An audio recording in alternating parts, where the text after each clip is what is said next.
And it's 6 o'clock, so it's time to Pull up every Monday here on DFWIRadio.com. We talk. sports news, hip hop. We don't talk about people. We just give you the facts. And again, we don't talk about people. We just give you the facts. So, guys, that and the reason that I restated that is because I think I've had some conversations, Mr. Shaw, with people who get so angry with conversations that take place on radio or TV, thinking that people are talking solely about the person. Guys, we are just simply talking about the story. You gave us a story, so we're just talking about the story. Yeah, that's it. I don't know you, and I don't mean any harm to you. But if you create a headline for yourself and you become the headline, you're part of the story. And I just talk about the facts. So, with that, Mr. Shaw, let's get to it. Is basketball season. The NBA playoffs are still rolling. What do you think so far? Interesting, but Brooklyn is gonna be tough to be beat. Just put money on them. Uh, the West, the West is open. You can say you don't. There's not one team that you just heads over heels better than anybody. But with the Lakers now out, it's open. Can Chris Okay. Paul get his team there? Is this Donovan Mitchell's moment? You know what I'm saying? Like there's different narratives. They have the opportunity to be painted. Can the Denver Nuggets get there without Jamal Murray? Right, you was in the Western Conference Finals last year, but can you be the same team you were without one of your best players? You know, there's a lot of different narratives, but in the East, I think it's spoken. James Harden played 40 seconds game one, and they blew out Milwaukee. Uh-huh. What else we seen? Philly struggled with Trae Young. Trae Young was young. Yeah, I like Trae Young. A lot of people were saying Luka, Luka, Luka. Luka ain't that mad at the first round. Trae Young, hey, oh, well, he played. Okay, you tell me whoever he played. He played who was in front of him. Got him out of there, right? Right. So it just a lot of there's a lot of different narratives. There's the young talent is what you want to see. That I means it's the agree. right spot for the NBA, right? We want to take out what are we going to see in the future. We're happy with the now, but what is the future going to look like? There was a point where there wasn't good basketball, right? Okay. We are right now in the moments where we've having great basketball. The past 10 finals been amazing, right? We ain't having sweeps. LeBron and them got swept, and it was still a competitive series, right? With the second year of Kevin Durant and the Warriors. So I feel like the playoffs is shaping up to be who can come out the West and how many points can Brooklyn score. Like they really just setting records now. I don't know how many times you scoring more than 130. They just scored more than 130 in 6 games. Well, no, they played 5 in the first series. Yeah, this is the 6th game. So I think they had 140 the other night. So you think for Brooklyn now it's just beating their personal best when it comes to scoring? Mm-hmm. Okay. And what do you do to beat that? Right? Because when we talk about the Brooklyn team, right, as we say, Trey Young, huh? How do you outscore them? Well, you're not gonna outscore them, right? How So how do you stop them? How do you contain them? What can you? Because remember, you got beat with. So if I'm not mistaken, they had 5 players in double figures Friday the other night. mm-hmm. 5. Blake Griffin had a pretty decent game. Blake Griffin had a lot of energy. He made a lot of the hustle plays. We saw him down on the ground. We saw what a Dennis Rodman, like that's kind of the come together that you got from Blake Griffin. Can he score and play defense? If Brooklyn can do those small things on top of the fact that we know they can score, Mm-hmm. how much trouble could you be in? But what do you do to contain them at this point? Because you're not going to outscore them. How do you contain them? Who do you stop, right? You got to stop the bench from getting points. You can't give points to Blake Griffin. You can't let players James off the bench, score you, the backup guard. If you let James Harden, Kevin Durant, and Kyrie beat you, you can't let nobody else be in. You can't let 3 other players be in double digits. And that's why I feel like we're just being realistic and we're looking at it. There's nothing you really can do. Like what do you do to stop it? Like there's no way you can say, oh, we're gonna stop KD. You can't stay. Those are players that some players can't be stopped. Nothing. No matter what you do, they just gotta have a bad shooting night. Make them mislead. KD, Kyrie, right? The players on the rest of the team know all they got to do is do a little bit. They're gonna win the championship.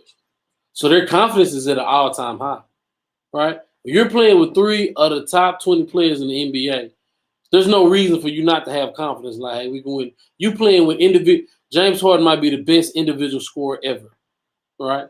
Kevin Durant might be the greatest scorer ever, all right? Kyrie has the greatest handle ever. And if having the greatest handle ever with everything else that goes, like you have 3 outstanding players. So everybody, remember, Joe Harris is the best 3-point shooter in the NBA. He shoots it at an extremely proficient rate, right? He's gonna get open shots. Like Shamit, right? There's the hardest part with saying stop them is what they're gonna be open. Hit shots. It's a whole lot easier to hit shots when you have confidence behind you, right? When you know that we can go on the 10-0 run, and all I gotta do is hit one jumper. KD gonna score 15, and I'm gonna score 3. You know what I'm saying? Like there's so much confidence in the room now because at any point KD can go off, Kyrie can go off, James Harden is hurt. Blake Griffin can even have a spark off the bench. Like he still has superstar potential. He was hitting threes the other night. That makes him even more like. And that's what you can't give up, right? You can't let Blake Griffin beat you. Like I said, you cannot let the bench players beat you. Not when you've got 3 stars. And I think that's the difference in this Brooklyn team. A healthy Brooklyn team, I think we can see in the finals. A healthy Brooklyn team. Because looking at the playoffs, the Clippers don't have what it takes. They ain't got it. It's Kawhi. It's Kawhi in the beam. Yeah, and Kawhi looked exhausted last night. He looked absolutely exhausted in Game 7. They played Dallas in Game 6. It's easy to say. It's easy to say we want you to play the best, play defense on the best player, and still score and be a playmaker. That's the hardest thing in the world to do. Right. So we know that, right? So with him, we use a lot of energy stopping the Luka. When you don't give up 40 points to big names like that, that's a lot of work on a player to have to perform, to have to be the biggest playmaker on defense and turn around and have to be the biggest playmaker on offense. And that's what Kawhi's struggle is there in LA. That's the reason why I say that team does not have what it takes. Kawhi cannot give you that for 4 wins in 2 more series. So we're not talking, there's one more series and there's a difference. We're talking he can't give you that. Like he has to go this next series heads up, right? Before we go to a Western Conference championship. They're playing Utah. Yeah, they're playing Utah. Phoenix has Denver, right? Because there's another round before we go to the finals. And then you go to the finals. So there's 2 more series after this. I mean, Utah could get them. Because if and so Donovan Mitchell the Clippers don't have it. Yeah, Donovan Mitchell isn't Luka, which meaning like both playmakers, but Donovan Mitchell's more athletic. You know what I'm saying? Exactly. Not going to be as easy to go. So it's going to be interesting for sure. And then, yes, I agree, Kirk. Embiid. That's the issue. That Atlanta series and Philly. I don't think that Philly can beat them without a healthy Embiid. Embiid is not healthy. And that presents another question that I have for organizations and players. Is a Joel Embiid not healthy as good as a Joel Embiid healthy? Are those players beneficial to you when they're not completely healthy? How is anybody could? Nobody is good to you if they're not completely healthy.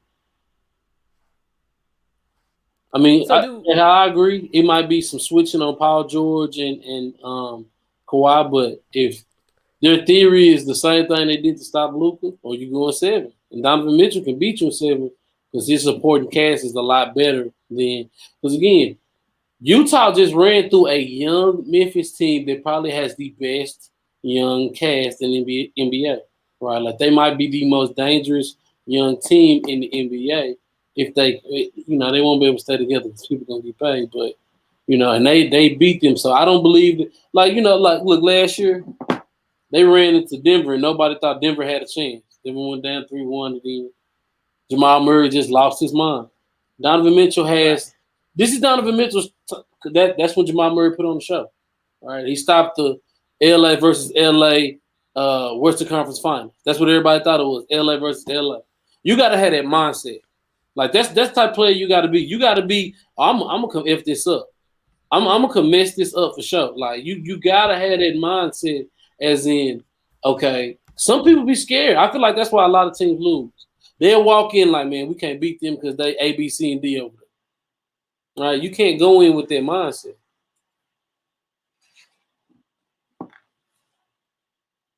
Can't hear you, Ken Kayleen.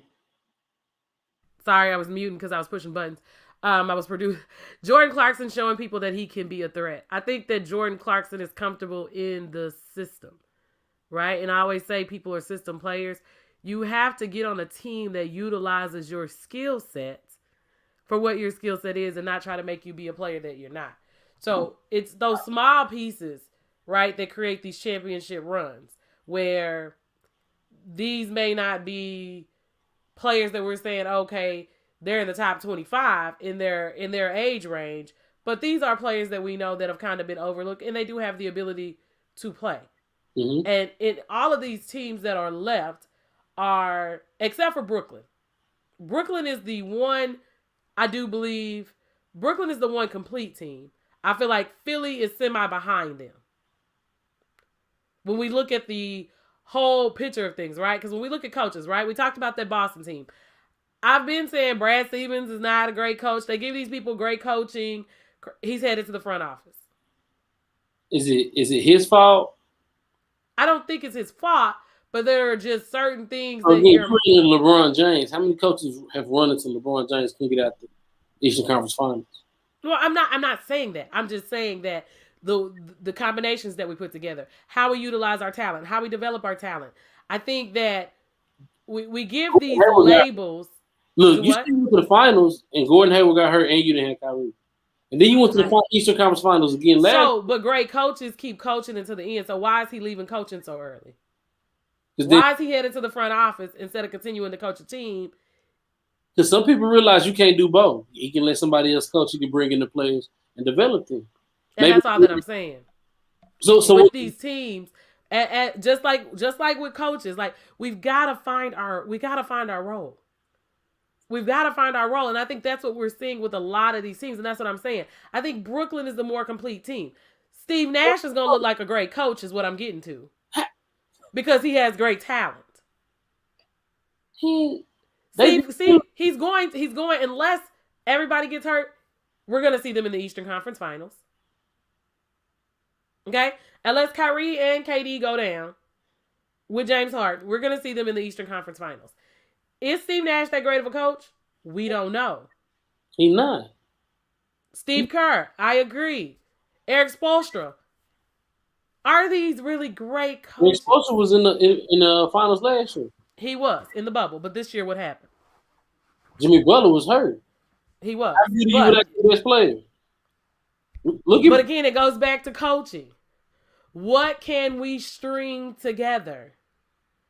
Look what Doc Rivers has done. Look what Doc Rivers has done with his team in Philadelphia in 1 year. We know that he got out of LA because there was problems with the Clippers. They were blaming Doc. Well, you know, Doc has already won one. Doc got to take some responsibility for the loss, right? You was there. You was of course. You was up. We don't disagree. But you know, Brad Stevens, it's he. I don't see. Or Eric Spoelstra. Eric Spoelstra took a team, whether it was in a bubble or not. Eric Spoelstra had been, Miami hadn't had a whole lot of talent. Since LeBron left, Miami hadn't had a whole lot of talent. Frank Vogel really ass.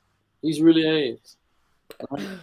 Frank Vogel, and he got LeBron. Look, LeBron was hurt. Do we help him and say no? But LeBron was hurt. No, he was ass. Frank Vogel is ass. That's why Jason Kidd don't want to go to Portland because Frank Vogel finna get fired. He can take his job. You think that's what it is? That's what it is. Why you don't want to go coach Dame? But with a guard like Dame and a Jason Kidd, I could see the adversity and the tension there. I can see that. I don't see Jason Kidd and Dame being a good match. A good mesh. I don't. Two Oakland kids, you don't think so? No, too much alike. Too much alike. Too headstrong. I could see that being a problem. I can see Jason Kidd being better with a LeBron James because LeBron does appreciate the OGs. I think that's the best way to say it. Compared to a lot of people, I think LeBron appreciates the tutelage of the OGs. I really believe that with a LeBron James. But we will see. We are now, everybody is ready for the second round of the playoffs. We will see how we move forward. The biggest news of the day, Mr. Shaw. Biggest news. Oh. 69-year-old. Did you hear me? How low did I say? 69.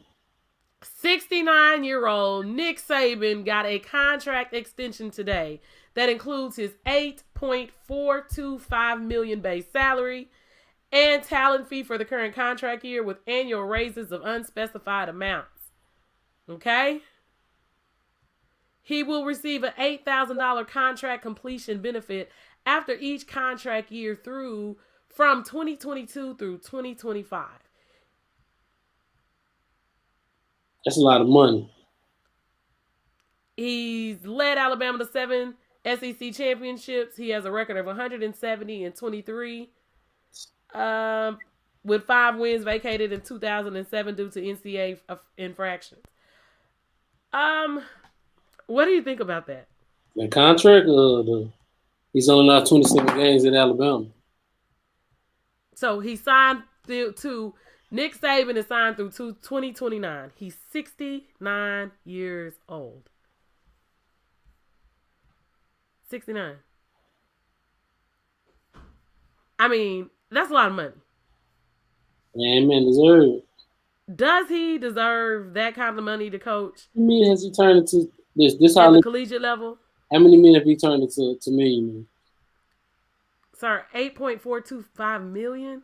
I'm saying he turned a lot of men into millionaires. He get a lot of people to the NFL. There could be a lot of people going to college too for free. You got that kind of money to give away. You could. You tell me how that worked. I don't know the scales or the numbers, but if you just start giving away money to go to school, then nobody gonna pay. I mean, they give away money to go to school all the time. It's called scholarships. Yeah. So we got a lot of scholarship money to give. Giving away money. What if you give away money to people and they don't complete you know what I'm saying? Like my thing is, that man coaches, that man his team win. He does what he's supposed to. I don't really speak on other men's money, like you said. We just talking, right? This is a topic that a lot of people gonna conversate about because it's Nick Saban, he got another contract. I feel like he does deserve his money. You haven't lost 30 games. You've been there more than 9 years. That's impressive. You're not losing 2 games a season, right? We talking great coaching. You probably won 5 championships in 7 seasons. You've won the SEC almost every year, but probably 2. You in the national championship every year. Number 1 recruiting class every year. All right.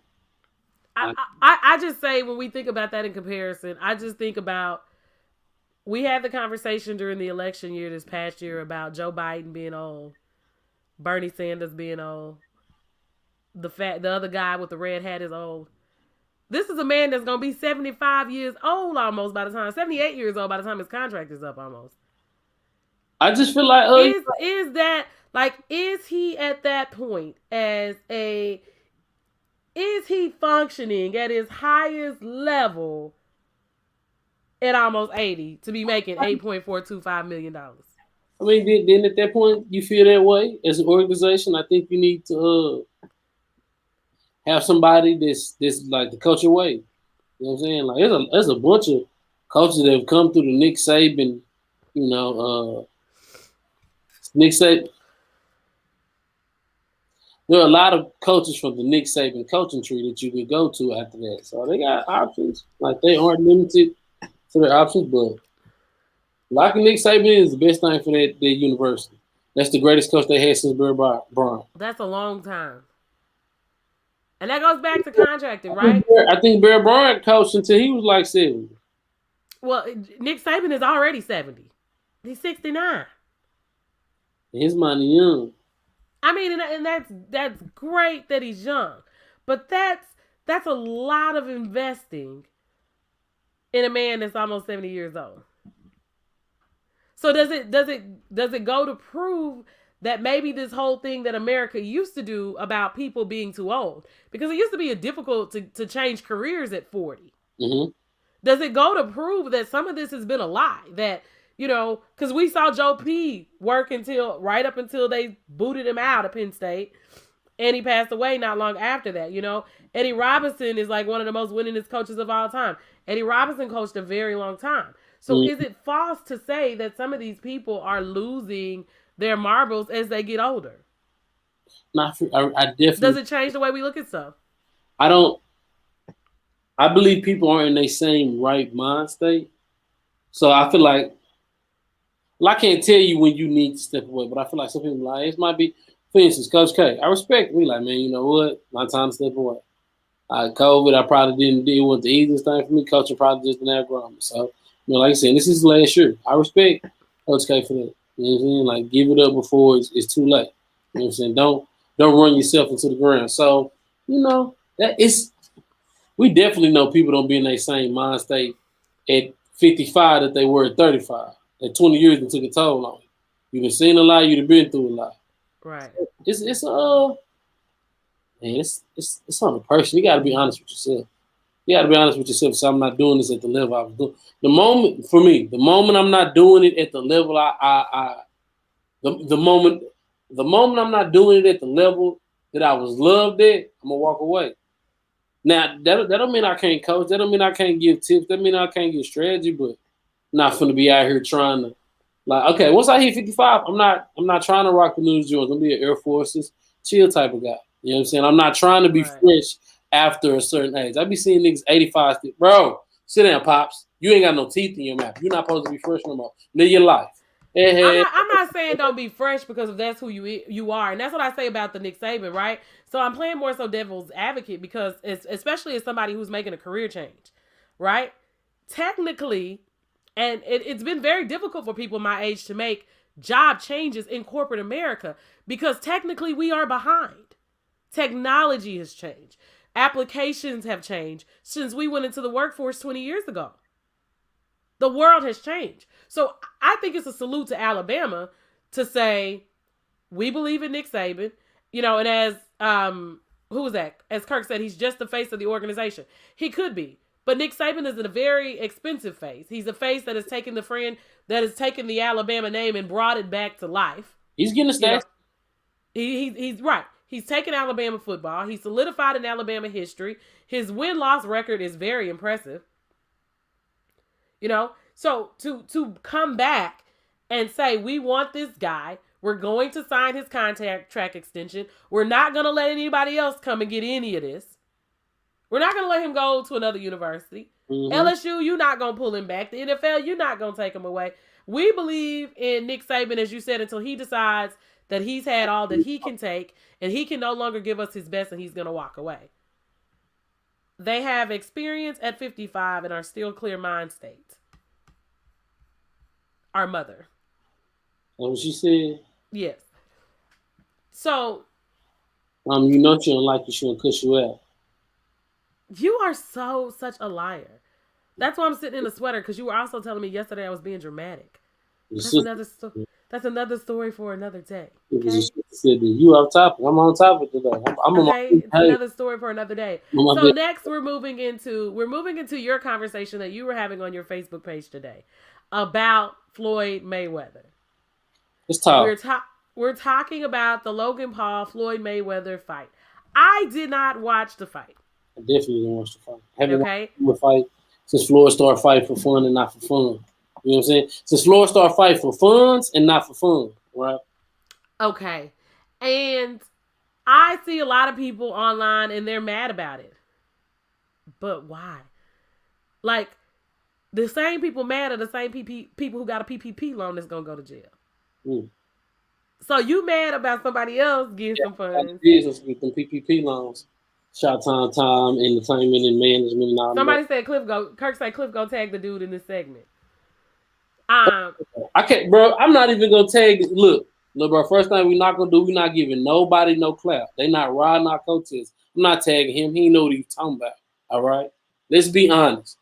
Was what Floyd Mayweather did boxing? What Well, a young lady who went to college with me, who got a birthday 2 days after me, said, Jack Johnson and Muhammad Ali fought for woo woo woo. Muhammad Ali couldn't read and write at the end of his days, and I'm not being funny about this, right?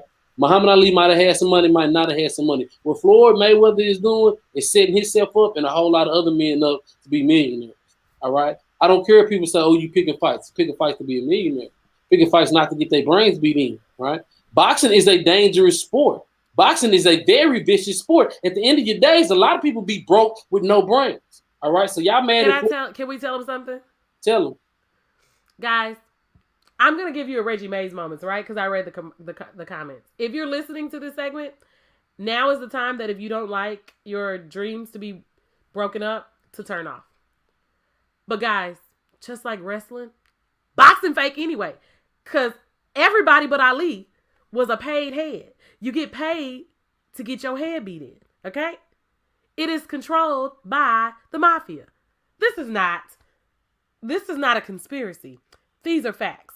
When you're in Vegas, go visit the Mob Museum. They give you the history. Boxing ain't real anyway. While y'all sitting around mad at Floyd Mayweather because if the price is exactly. So if the price is on Floyd head, you got to put money in Floyd bag because he wasn't taking no losses. That's what Floyd decided early in his career. If he not throwing no fights, you gonna pay me 40. You gonna pay me 40. You can pay whoever you want to control to throw the fight. Look, we talking about at least. You gonna pay me 40. No matter what happened, I'm getting 40. Right? And I'm getting my pay-per-view money. On top of my pay-per-view money, I'll go dance in the ring with whoever want to dance in the ring. And I'm gonna bring money to Vegas because I got businesses in Vegas. So anytime there's a fight in Vegas, you're going to Floyd Mayweather's businesses in Vegas. And it is a money business. People could say, period. Floyd Mayweather is by far the greatest defensive boxer ever. If you his fights are boring. Yeah, his fights are boring because he's not trying to be like his uncle who got hit in the head a lot. Right? Y'all don't understand where he's coming from with the situation. Okay? So yes, you might not like the way Floyd moves, but he's making himself and everybody who listens to him millionaires. I am mad at no man that is making somebody a millionaire. Because a lot of y'all wouldn't do it. A lot of y'all not gonna get that game up because you afraid of somebody stepping over you, right? Floyd already said he feel like Gervonta Davis is gonna be a bigger fighter than him. Whoop in the third. Most people can't do that. Most people are so afraid that somebody's gonna be greater than them. All right. So now y'all are mad at Floyd because it wasn't in the time. He knocked him out. What he showed us, he could have probably knocked him out early in the fight. All Floyd had to do was weave and come back. Take this a man 30 pounds bigger than him. Take this a man that's 6'4".